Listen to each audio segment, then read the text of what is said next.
And today we're joined with a learning specialist at Ringling College of Art and Design, Barbara Gentry. Mrs. Gentry, welcome to the show. Thank you. So exactly what is a learning specialist? Well, I work in the office known as the Academic Resource Center, and all around the country these offices go by many names. Some colleges now call them the Student Success Center, some call them the Learning Center, and basically it's the location on campuses that offer learning support in many forms. And all these offices are for all students, so students with disabilities and learning challenges, but international students, any other student. And so as a learning specialist, I work all day long with the students in every major on the academic side of things. Here at Ringling, students have two types of classes. Each semester they have 3 studio classes, and then they have 2 liberal arts, art history type classes. And so primarily I work with the art history and liberal arts classes. And we do everything from helping them learn how to actively read difficult college texts to conducting research, and we're here in our new library, so it's nice to be able to just step out the door and go do that. We help them write papers, we help them study. That's one of the biggest. We teach them effective study techniques, and we study with them to help them learn how to take the massive amount of material and learn it in preparation for big exams that most of the students are just not familiar with taking. And then we also do the time management side of things, especially this time of year. That's what most of our day is filled with, is helping especially the freshmen. They come in and we talk about their schedule, of course, which doesn't change, but then we talk about their work habits, are they night people or day people? Are they going to work a job? Do they have a pet?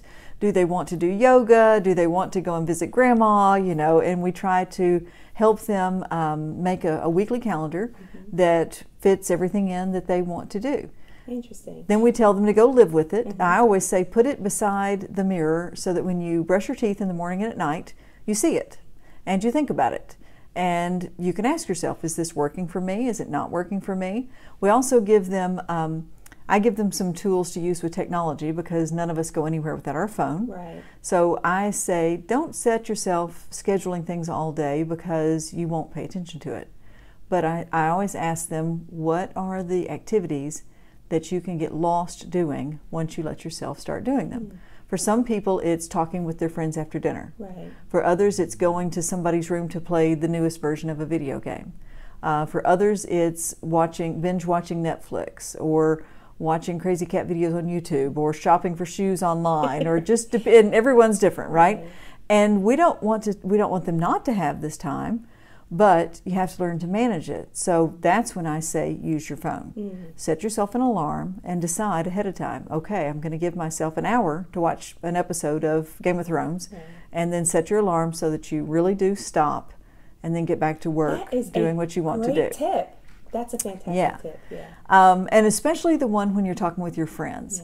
You know, it's easy when you're hanging out with friends for time just to drift by. Well, before you ever leave for dinner, just set your alarm so that if you eat dinner from, say, 6 to 6:45, then you give yourself until 7:30 to hang out. Right. And then your alarm goes off, it's in your pocket, it just buzzes so nobody knows. And then you just say, hey guys, it's time for me to go study, and here everybody understands that because they all need to go study. Right.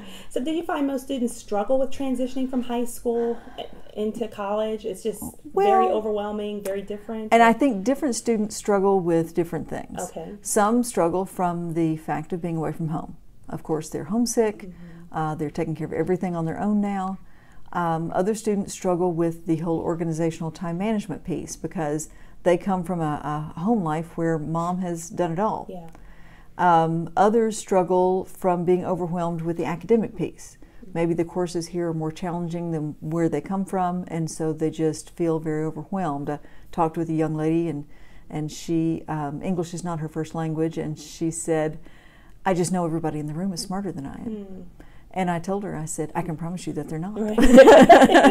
And I said, everyone is feeling just like you are. Yeah. And so I said, the longer you're here. So one of the things I encouraged this young lady to do was, she was nervous about presenting in front of the class. And I said, come here. And we put things together. and then you practice in front of me. That's great. Yeah. So it's safe, and I can give you any pointers, and so that's what we did, and so she felt a lot better when she left, so hopefully it'll give her a little more confidence. That's good. Yeah. So that was a great time management tip that you gave in terms of setting your alarm on things where you can get lost. Do you have a tip for taking the syllabus or your syllabi and breaking it down? Most definitely. Okay. So we take copies of of just a plain calendar. Can you see it? And what I do is I tell students to take September and October and put them on their wall side by side once they're filled out. Okay. Then I tell them to choose a color to designate for each studio class. Then use the syllabus, find the big due dates for all of your studio classes and plug them in. The reason I have them put these side by side is that this is midterm week. Okay. So they will have lots due starting here and here, because grades are due on October the 9th. Right. So most teachers will want things in by here so they have a chance to get it graded. And if you've got to flip to another page, exactly. you're not going to think about it. So side by side, if you have friends who are saying, hey, let's go to the beach this day, you can look at what's coming up and say, can't go to the beach that day. Right. You know, I need to really buckle down. Right. And so if you have a color designated for each studio class, then you know you'll quickly remember that, because our brains remember color without even trying.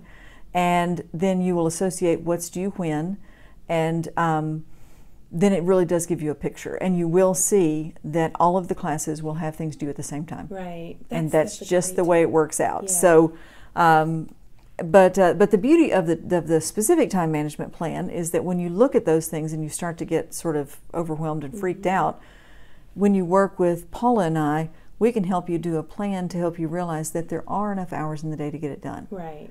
That you don't have to, and you can still get, 7 hours of sleep a night. Right. Because we don't really encourage the all-night thing here. Right. I don't think it's healthy. Right. And so we try to help them make better use of their hours. Now, we do have a few students that work in the middle of the night, and that's the way they work. So we try to help them schedule things otherwise. But for the average freshman, they are not middle of the night people, and we try to help them get it all nailed down. For their liberal arts classes, I say you need to make sure you know how many tests you're going to have. Put those down. Usually they're a midterm and a final. But then I tell them also to make sure to include any other assignments you're going to get points for. Okay. And put that on here too. Projects. Exactly. Because for students that are not strong test takers, those are the winners. Right. You want to score as high as you can on a project or on a paper or on a presentation in case you don't score as well on the test. Right. And then that can help you to keep your grade up. Right. And teachers give those for that reason. Right. That's good to know. So what kind of organizational challenges or tips, challenges maybe that you see that students have, and then maybe some tips? Well, so one of the things that students, some of the students struggle with is let's talk about their studio classes. They will start on an assignment and they've spent several hours on it, and we're talking about just a homework assignment. So not like a big project, just you've gone to class on Monday and this assignment is due Thursday when you get back. So they've worked 3 hours on it and they don't like it and they start all over. Right. Well, that's not the best use of your time, and it's going to really stress you, because then you have all the other homework for your other classes and now you've wasted 3 hours. Right. So you're much better off emailing your professor if you're not sure if this is a good idea or not. The professors here are very good about emailing back, and professors on campuses everywhere are good about that. In fact, that's one of the reasons that I tell students from day one, walk up, shake your professor's hand, tell them your name and your major, and something about yourself, or some reason you're glad to be here. And then that sort of opens up the lines of communication, and then email them if you have a question early on, or ask as soon as class is over, before you ever walk out the door. Say, this was my idea for my homework assignment. Can you tell me if I'm going in the wrong direction? Then you don't have that 3 hours of wasted time. Also, you've worked 3 hours and you think it's no good and you're going to start over again. Well, this is a homework assignment. So see if you can fix what you've already started with rather than just starting all over again. That's a good tip. Because for big projects, the teachers here are going to have what they call process checks. Okay. So if you have an assignment, let's say due the end of September, each week in September, they are going to check the progress you're making and give you pointers to see if you're in the right direction. Okay. Well, let's say you're in a art history class or in a standard college where you have big term papers that are due. Mm-hmm. Well, the teachers there are not going to do those process checks, but you can do them with the teacher on your own. Good tip. You can email your teacher and email a paragraph, email an outline, email some sources that you found, and just get some feedback. Obviously, don't wait till the last minute. You know, give yourself plenty of time and give the teacher time to respond. Don't expect them to respond, you know, late in the evening or on the weekend. Right. But it's, again, the more proactive you are, the more the professor is going to see that you are putting in the effort and you want to learn and grow from this. And that makes a difference. Oh, definitely. Most definitely. That's yeah. Great. Mm-hmm. That's great. Yeah. Do you find many students take advantage of academic resources? Well, so you saw my calendar when you walked in the door, and there's two of us, right. Paul and I, and we stay busy all the time. Yeah.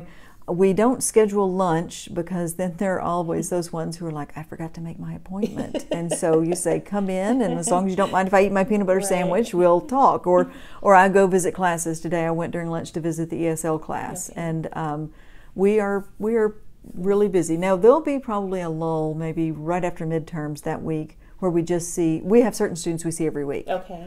And so lull meaning we might have one appointment a day open or something. But especially when midterms come, I work about 12 hours a day trying to get everybody in to get them ready, and all of our appointments are individualized. Okay. Because everyone's learning style is different, and everyone's approach to learning is different, and I can accomplish a whole lot more in 1 hour with an individual rather than 2 hours with the whole group. Yeah. Mm-hmm. That's good to know.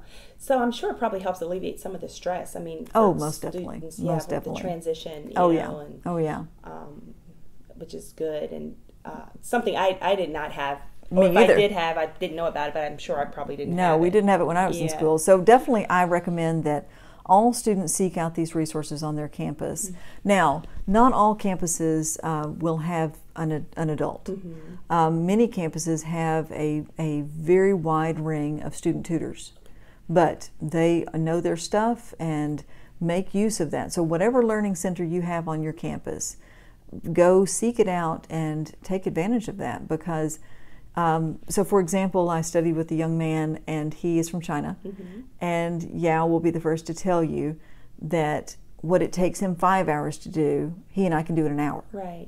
And so for art students, that's huge, right. because their hours are very important to them.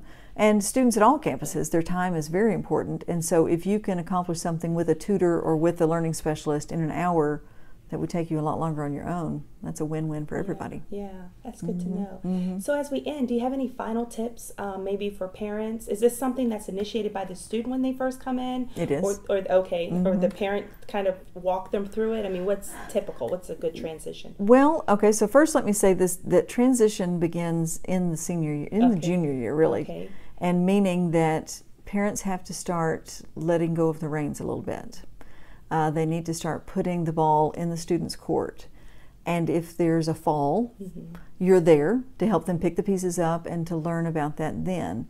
It's difficult for some of our students that have not had any failure if it's here the first time, because you're not there. Right. So you want to give them that independence and do it in small sections where obviously they're not going to fail a class, right. But if you've been the person that's reminded them all along about their homework, you need to start letting go of that rein and realizing that they have got to start becoming responsible for it themselves. But help your young person have an established organizational system when they come here. Those are the students I see that are less stressed and feel more confident right off the bat. But have students, they need an organizational structure. They need to reach out to all the services available on campus. Mm-hmm. They need to, all of us have open door policies. We're having open houses. We're doing these things. Well, go meet people. Go shake their hands. The health center is having an open house tomorrow with puppies. Right. And I said, who doesn't love puppies? Right. So go by there. Sometimes the health center can seem like a scary place. Mm-hmm. Well, it's a great time. They're going to have, snacks and dogs and things. So the campuses really are doing a good job of trying to make places more welcoming, more inviting, less intimidating than maybe in my day. Mm-hmm. And so they want students to use these services, and we want to do our jobs. Right. We love our jobs. Right. So, just don't be shy. Reach out like your son with a good handshake and say your name and you know what your major is and where you're from. And so we love our jobs, and we're happy to get to know everybody. Well, thank you for this interview. Thank you for being Daryl's tutor and academic support. You're welcome. It's helped him tremendously. Well, he's a great young man. Thank you. You're welcome. Thank you, Ms. Gentry. Yeah, you're welcome. Okay.